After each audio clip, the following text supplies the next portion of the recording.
welcome back to your boy Adamslink. How you guys doing? Good morning, good afternoon, good evening, depending on where you guys are watching this video from. So, of course, you saw the title of this video. I'm going to discuss why Africans are supporting the recent restriction on USAID by Donald Trump administration. Of course, if you check the headline recently, you will see one of the headline read USAID place staff on leave globally, recall personnel posted outside USA. USA place staff on leave as part of Donald Trump purged. USAID placed all staff globally on administration leave from February 7th, 2025. You know, USA placed, the whole news now is all about USA placing staff on global leave, and the United States Agency for International Development has announced that all direct hired personnel will be placed on administration leave globally, effective from Friday, February 7, 2025. The decision exclude designated personnel responsible for mission critical function, core leadership, and specially designated programs. This follow a recent threat by President Donald Trump to shut down the organization over allegation of corruption. The organization in notice on its website added that essential personnel will be notified by its leadership by Thursday, February 6th at 3 p.m. So they released the memo recently. I think I have the memo here so that you guys will see it, guys. I have the memo here. I have the memo here. I saw it. Yeah, this is the memo they released. Say thanks for your service after they announced, because Donald Trump threatened to investigate them when it comes to corruption and other misappropriation. You know, Donald Trump is not joking. He's serious about him dealing with some critical sector in the United States of America when it concerns other countries. Him himself is also meddling in other country issues now, about the statement he made about Palestine, and also the statement he made concerning South Africa, which I do not support personally. Well, this is what Donald Trump said recently concerning the USAID. Thank you, sir. On Elon Musk, how often are you talking to him? And have there been ideas that he's brought to you that you said, oh, no, wait a minute, this is going a little too far? Well, many ideas, but look, he's done a great job. Look at all the fraud that he's found in this USAID. It's a disaster what the people, radical left lunatics, they have things that nobody would have even believed. The whole thing with $100 million spent on you know what, with money going to all sorts of groups that shouldn't deserve to get any money. Let us be honest. If the United States is coming with aid, of course, you should know many other things will follow. Let's be honest. So, is this USAID, whatever they are supporting Africa and other countries, do they really get to Africa? Do they really get to Africans, the real people that actually need that aid? That's the question. Because if you check, the people who are crying the most concerning this aid are activists. Activist politicians. They are the one crying most about this US Donald Trump stopping aid to their countries. They are the one crying the most. But then again, if we see the real Africans, just like this guy here, who made a video. Check out this guy. Yes, I support the lady. Trump should cut everything.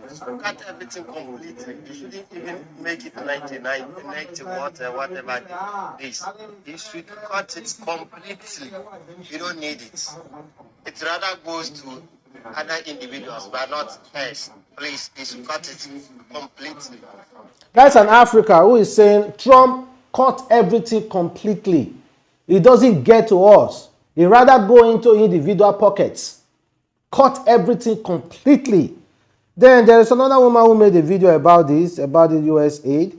which I will love to really post here. I'm searching for it. Another African young lady who spoke so much about it and also give us a clear view on the whole matter. But the truth is, let us be honest.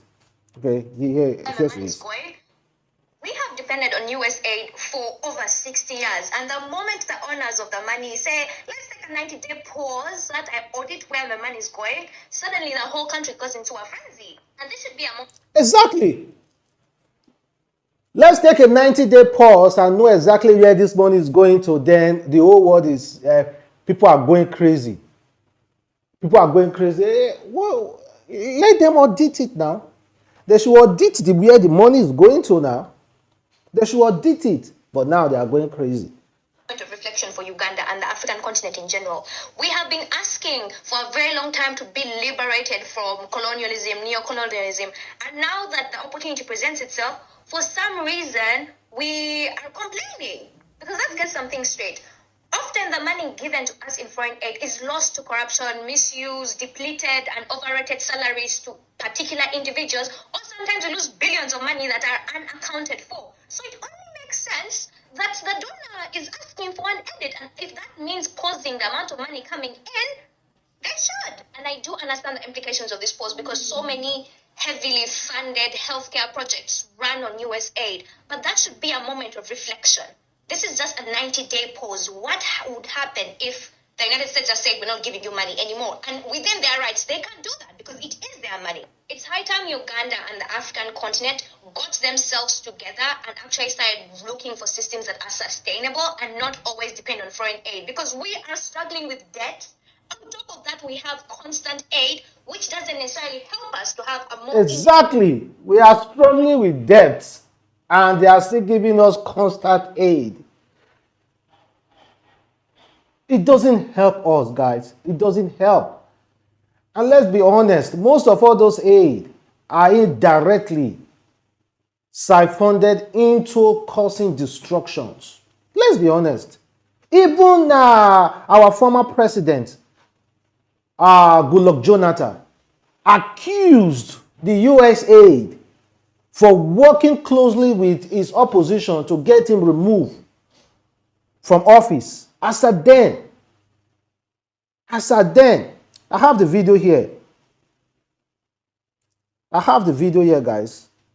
I've already made my research. I have the video here. Just hold on a little bit. I have the video here.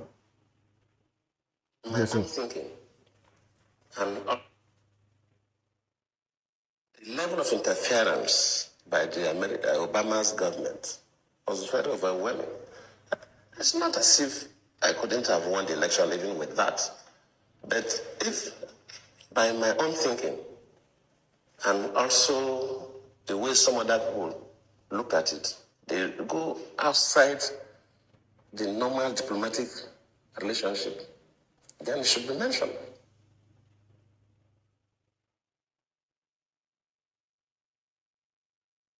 Immediately the Chibok issue came up, we expect Nigerians to be concerned. How do we get these guys out? Within a couple of days, we saw people going to the US with Bring Back Ideas placards. How? Why? And of course, the Mrs. Obama received one of those placards. I cannot take responsibility for the abduction. I don't control Boko Haram. They are criminals. But well, so I will say USAID and their agent in Nigeria destroyed many lives. They also assisted many lives as well. But then again, your focus is to assist life, not destructions. So these are allegations which Donald Trump want to look into. That Elon Musk have somehow investigated. Elon Musk should be careful, man. Elon Musk, you better double your security because your level of exposing a lot of atrocity in United America is not going well with a lot of people. Please double your security. You know, I love Elon Musk because one thing he said, if it means me losing all the money I have to stand for the truth, no problem. I'm ready to lose all the money. That's one thing I love about Elon Musk. And if you check one of those collaborators when it comes to USAID, is none other than Bill Gates. Bill Gates USAID. Bill Gates defend USAID after Elon Musk called agency a ball of worm. Bill Gates on Trump's court to USAID and Elon Musk. Let us check if we have, Twitter they have brought it out. Bill Gates USAID. Let's check what he has to say directly. USAID Bill Gates. Bill Gates just issued an alarming warning. Defending USAID will bring about another mystery illness across the world. Millions. Okay. His private sector work, has been very innovative, fantastic. A lot of private sector people, when they get into government, they don't take the time necessarily to see what the good work is or why it's structured the way it is. So I'm a little worried, particularly with this USAID stuff. My foundation partners with USAID on nutrition and getting vaccines out. And, there's incredible people. They're not actually worms that work there. Yeah. So, hopefully we'll get some of that work. Well, Donald Trump is, Bill Gates is worried. According to this article, they say Bill Gates Foundation has awarded over 30 million to USAID since 2012. We also called it a new button. So guys, this is just issued. Now, this one doesn't really concern Africa. Africa need to fashion out a way. Our leaders need to stop being greedy and fashion out a way to assist their people directly. Because majority of Africa below do not really know what is USAID. Of course, it might be assisting one way or the other, but it's about time we stop seeking aids and at the same time collecting loans. Loans upon loans upon loans are getting aid at the same time, and yet all those things are just going into private pocket. Like yes, an article by someone who say USAID and corruption, a president's challenge in the foreign aid and why Africa must do away with dependence on foreign aid. That is Dixon. So go and read that, guys, if you must. Go and read that, guys, if you must, guys. And also this very popular guy, David Oindi, has reached out to Elon Musk. He said he's ready to expose. David Oindi is trending because the Nigerian investigative journalists have seemingly exposed USAID illegal activities, money laundering, terrorist sponsorship, and how they removed Jonathan in 2015, fake HIV/AIDS support program, etc., forcing USAID to deactivate their account. So guys, go and check it out, guys. Have a wonderful day. Stay blessed. Bye.